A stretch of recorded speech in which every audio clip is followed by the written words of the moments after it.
talo falava ma folo fatu tsa fo manu malo se kriso ya te o le wo pelina o lo fai ona mafta mai nei fo i tu lai tato por kalamel nei o le sono fa moi moi i lona so ina le nei lona le sono sfulu ya mai fa afta ile tu o fa so po mai lo so i fua ma se fo i so mato wola ya wa lava ia le longo pu i li ele ngata o to fa pe fo i tato o malava ile nei por kalame ia ile so ina o tu so i saia ile tato le sona le nei lo so ina kota mo nei tu sanga dua fe lo suma tas ma ia fa moi ia sa e mo se aso ma tango fil nei aso ia pol ni foi ma ia so te inga male lo fa ne tu ia alo o fa pena ona tau tu so mai tato mo nei va no a fele et foi una le tua tonga fa fe me am tania ma so e me se foi ile tu so ona ia Chris Samana ia ma tu te fa felo ia tu umala ile sua fo Yesu Kristo ma fa peatu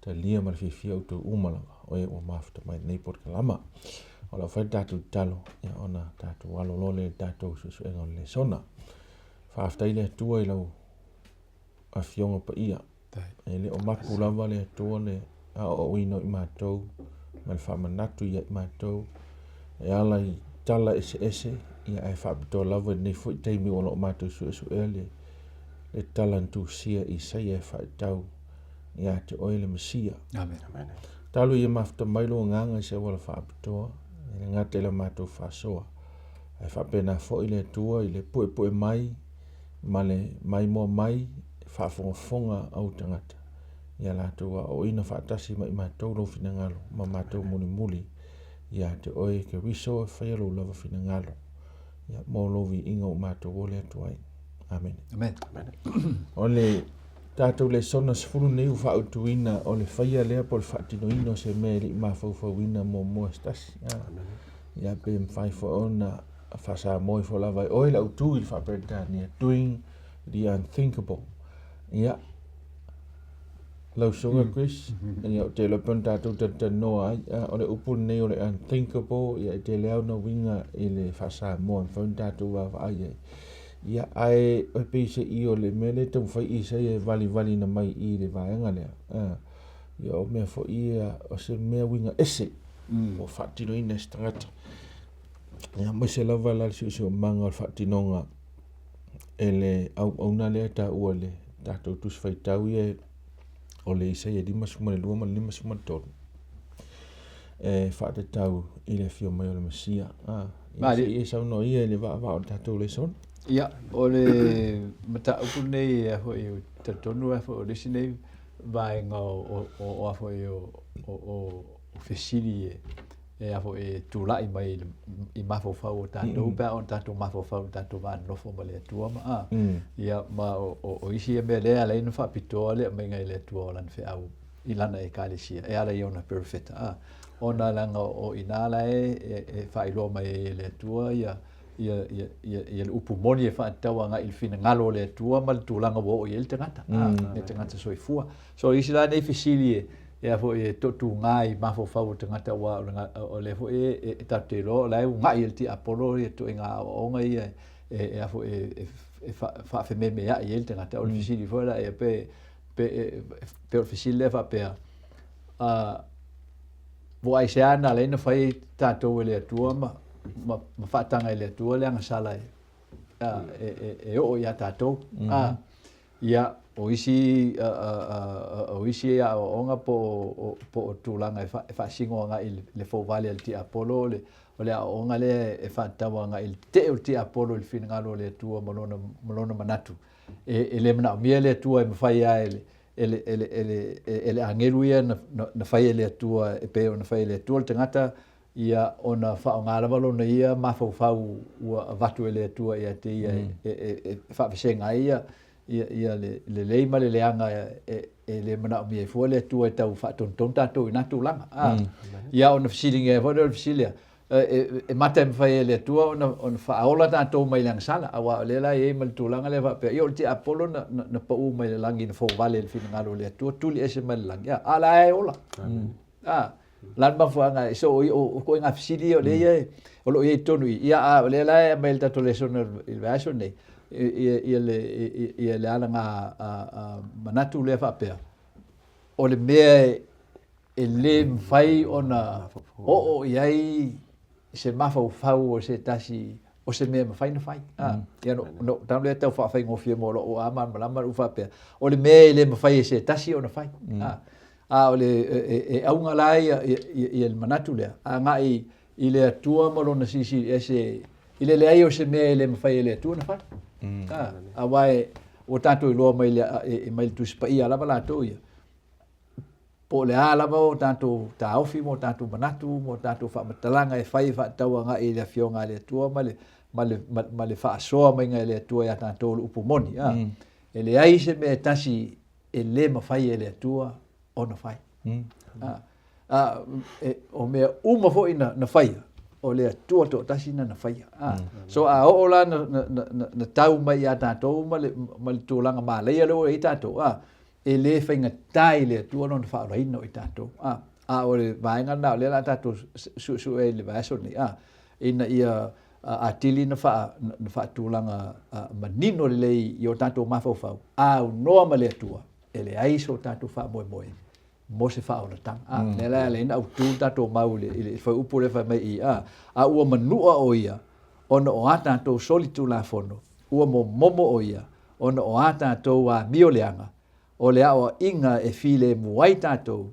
Sai ona lunga lea. O na wha lava foi. O malo lo ai tātou. Tumu le mau lea i upu e wha singo i le atua. Ma lona a ngai mai a tātou e pea o ne a ngai mai a la matanga. E le i wha i tia le a ngai mai o le atua i a tātou. Au wha te leina. Lea la e a fo e au tu i el tātou su e ngai le. I le vai aso nei i a tātou mawhau. I le mea sili ua whai e le atua. Ina ia apa mai a tātou. Pēra alfa de tinga le mai ina itala i e whai tau i e lito telo tātou au susue.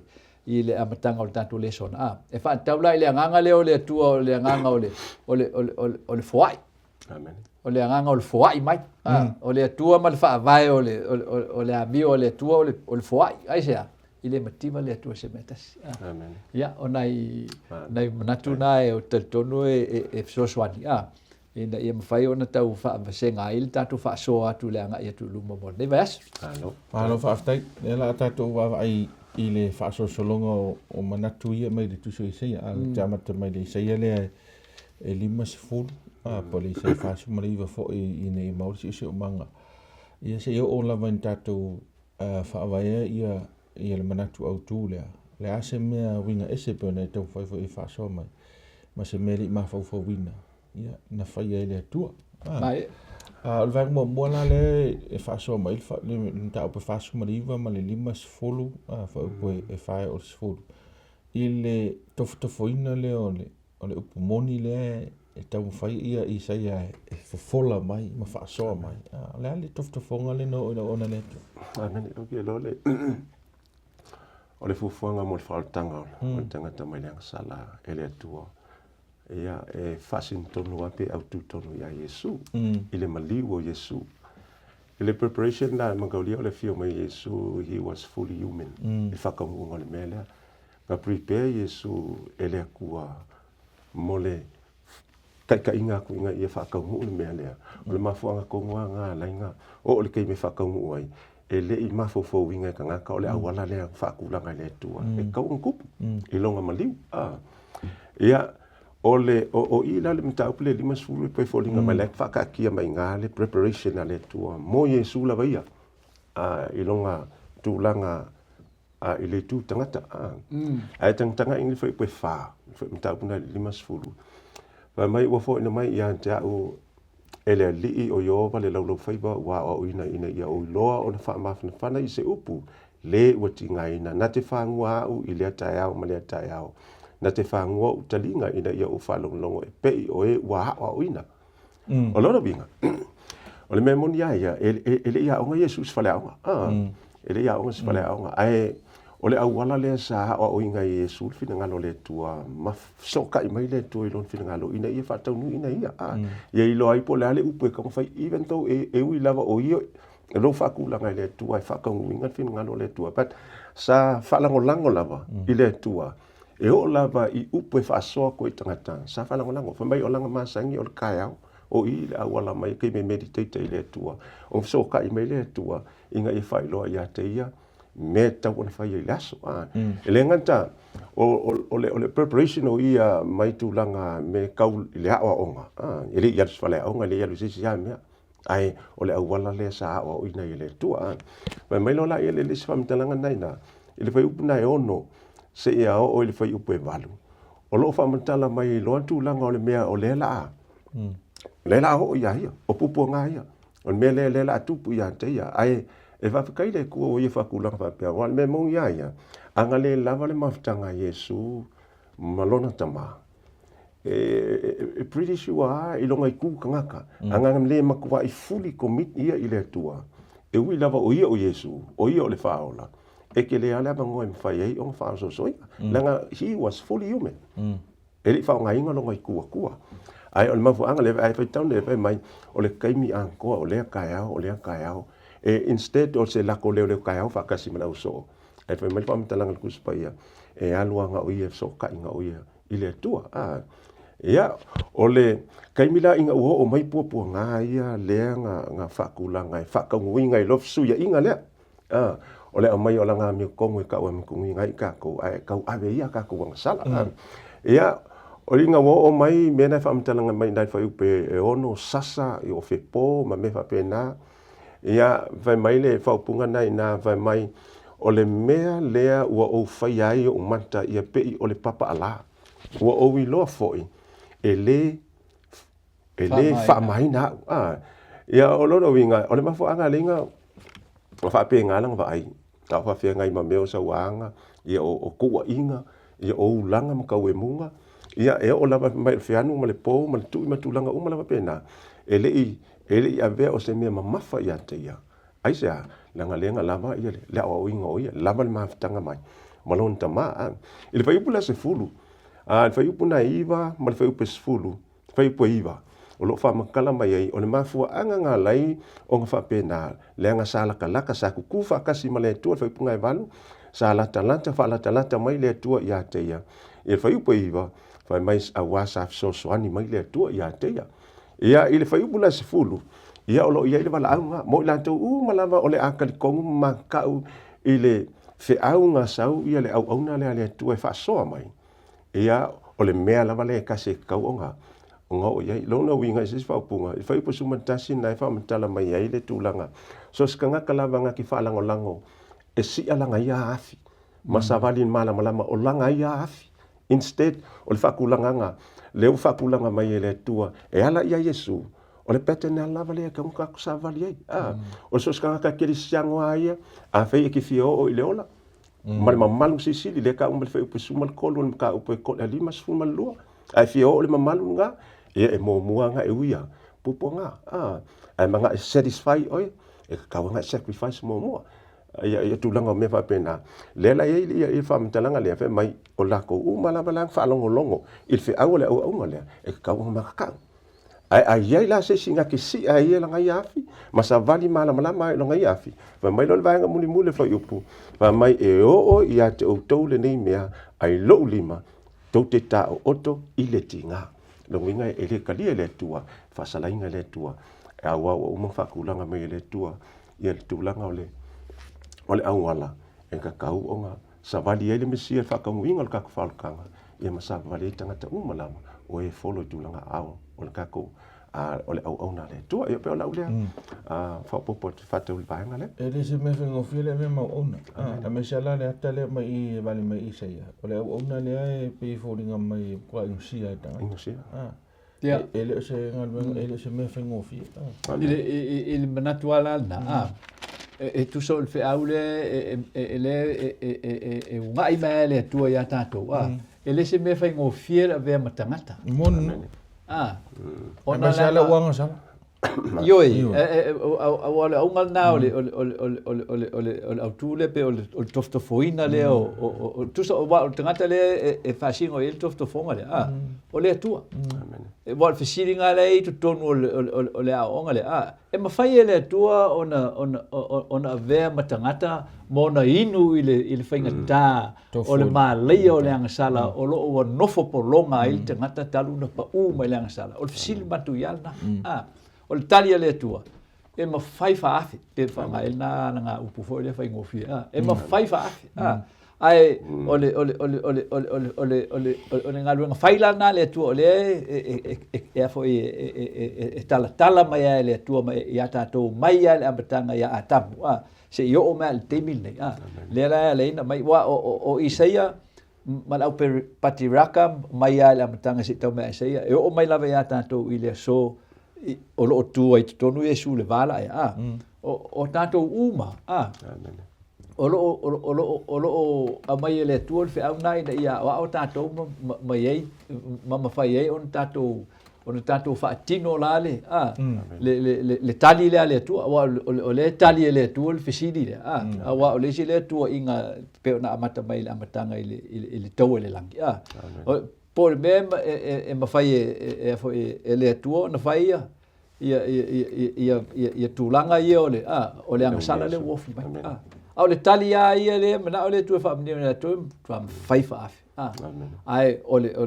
ngaruenga langa le e tam fai tanto ya tanto vai la il vai le ta ole fo ole au na ole solo e fa tau le au na fo ile pu ngati ina ole atal na ole e fascino ile ile onga le tu le mai ata to pe na sala lo tangata se pela lo le tu pe fa matala lo le tu tangata le fo il tau unga po le unga le sala ile i fa pe o sa le tu ita ya tamu fa fa vele ngo fa ka de an sa le tu fa ya tatam ona o e fa ya le mele o le o lona i unga po lona fua ole atupul mele ye o mela lan fam tala le tupu ya atam engal pupu ngatia ai malaf tupu mai ya la autal tala mala autu matui ole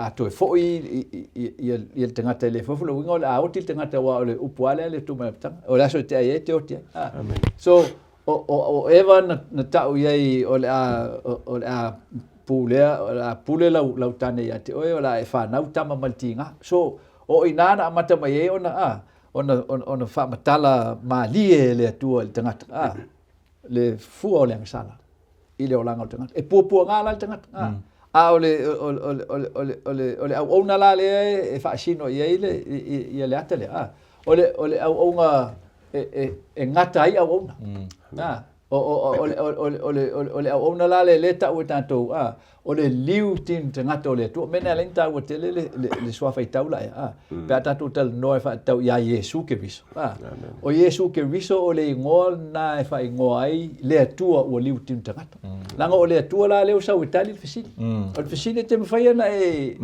ta pe for fisili na fisili Yesu la so e to te fai to winu le pule ya tali mai la so ia fo ia Yohane ma fo ma Jakob ma fai ma Yesu io e ma fai pa o temi e o mai lo temi e te inu ai so o le la fa manino mai le tu ia tanto o le au na le e ala ona le fai ngo fie le tua no fai o tangata no na fatusa ai o pa ula tangata lang sala o le fisili matu ia le nga ia ti Apollo ta upule e mafai le tuan fa alo tangata o ala tu ti Apollo pe fo ta wa la tu ti Apollo ma va le tu e mai lo na fa o le no tangata nga sala o le mau ti Apollo fa venga fa o la mo se nga kansa le fai nga ia efe mai ia le upu ale tu ti Apollo ia o wina o ele tu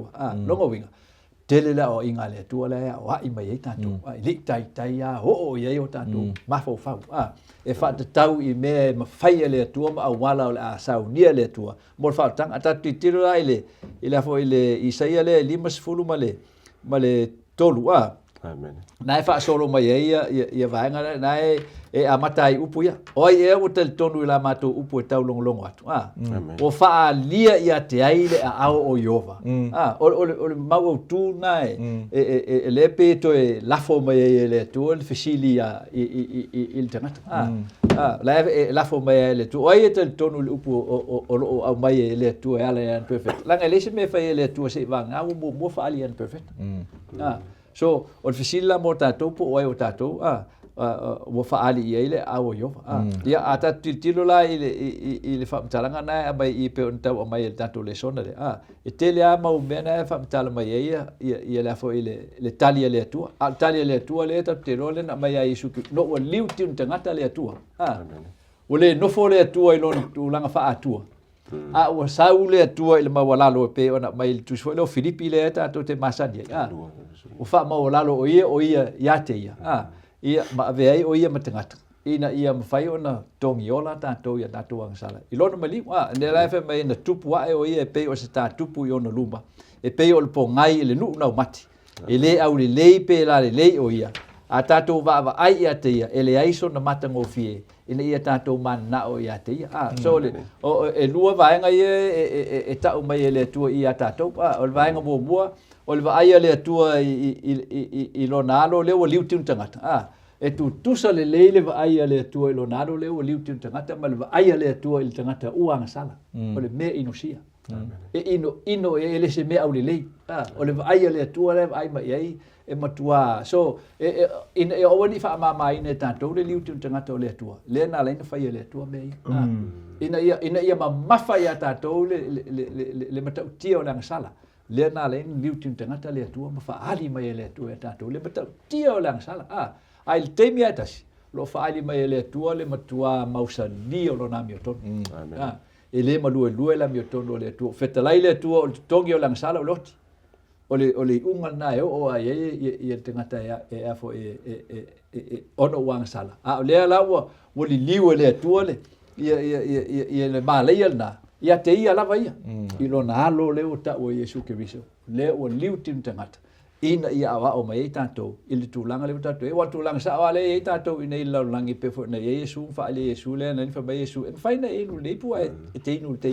e o mai lo fa solonga ia te oi so le lawo o mai fa solonga ia tatou o le fasili mo tatou o tatou inu le Amen. O tatou talia ina le to sa o le tua ia tatou on o tatou ang sala langa o kako ang o tatou ang sala le na mai e Isaia le tau po lima sfulu na a matai o feo ele le fa fasili fo le o feo ele tusi a le no fa te ai ia lo totina ia fa mai le to o to anga sala wala ona on fa te lo totina so o tatou anga sala le ona matu ia le fofo le fa soa mai le tua ia tatou o tatou o le vaenga le fofo no winga pe te fo le te pa fo wa si fo meno fo fo el tanga te fo e me qua e longo al tino e fa lo qua kinga e che le venga con le fo se o lava na ai sia la ngai te lo o le manuia o le fofo o lo lava tia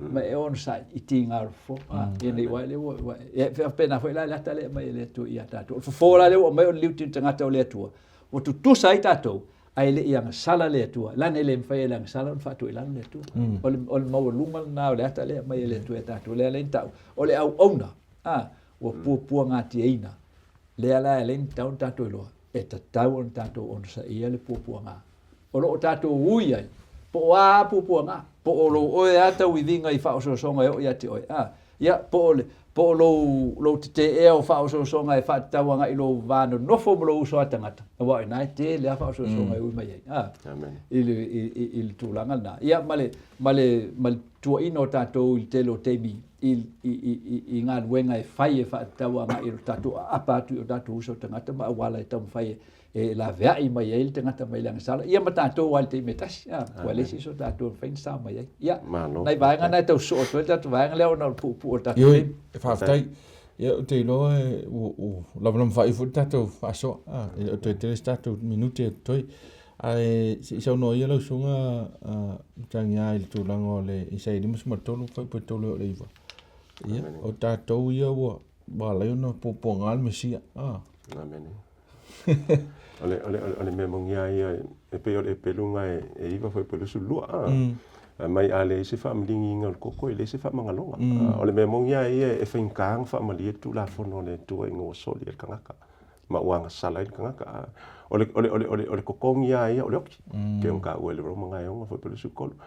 Ai ole ele ma fa yala il fufuanga le tua. Wa me mongia ia va pe ka ko kianga sala ma fa muki ka ko kusa male ungal kula fo. Ile se ka ko ola.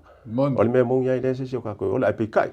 Wa umang ka pe ngai le tua lang sisi de mau mai ole mele la tu pul fa na tangata. Ka pe ngalo Yesu ole sui ole ainga ko. Inga wo ya kri e kusa mal malienga le fai. E sau e maliu liutin no tangata. Ngang fai el tangata. Amen ya. Live na fai ele tu. Liu tino tangata. Ina ia mawhai o ngā whaolaina tangata. Fesui a ingo le mea. Ia, a maila mi kongo le a Yesu mo kako e kaua mi kongi fuai tantou. Ia, e wako kako wanga sale kau ave ia. Ia lea langa ma fuai o ngā popo ngā tia. Ia o popo ngā, ia mai whai ngai mo mua kau le tolu. Ia pe ole a maka mai whaupunga, verbal abuse, whamatalanga vai mai ole ki Apollo, o ngai ai pe pelo, ia se iau o mai inga o le kulanga vale, le physically abuse lo Yesu, il kulanga o saua inga o kui, ia o kakoi me, ia o kakoi ngā kakoi upu whamakalanga kaila, ai o me, ele kui ia kai se si, o ka whai aku se whaasoa aku le fionga le tua, ele whiangu mea se kulou, o whaupunga ia, ia o mea se ia o anga me se longa soifua ia o popo ngai anga o ia kusa which is o mea ko ngwalea sa ka ka ngo ia ka ko o ngol solingo kula fo e pikai ele ai sanga sala au ka ave fu ia inga ia mafai o fa alaina tato o le plan ale tu mo langa au ngalea inga ia mafai o fa alaina tato e kusa ma fianga ia po le fa salanga o le anga sala ia o le oki fa vang e tu sa o le ko fa so ako ngol kula ngol fa popote fa tau vaenga lea ia o ngol tulanga o tanto taimi ia e fa munia tele le tu nei e tu aso tanto fa so fa tai fa tai o te lo o ia nei minuto lo toi o te fia fa so o ia tulanga o le taimi na mau ai e sei le vision ne po le avato le tu le au le ia e sei e fa so mo tanto pa tanto tu nem tanto to va ai i le whaasolonga i le tu o le ata aton whaulutanga.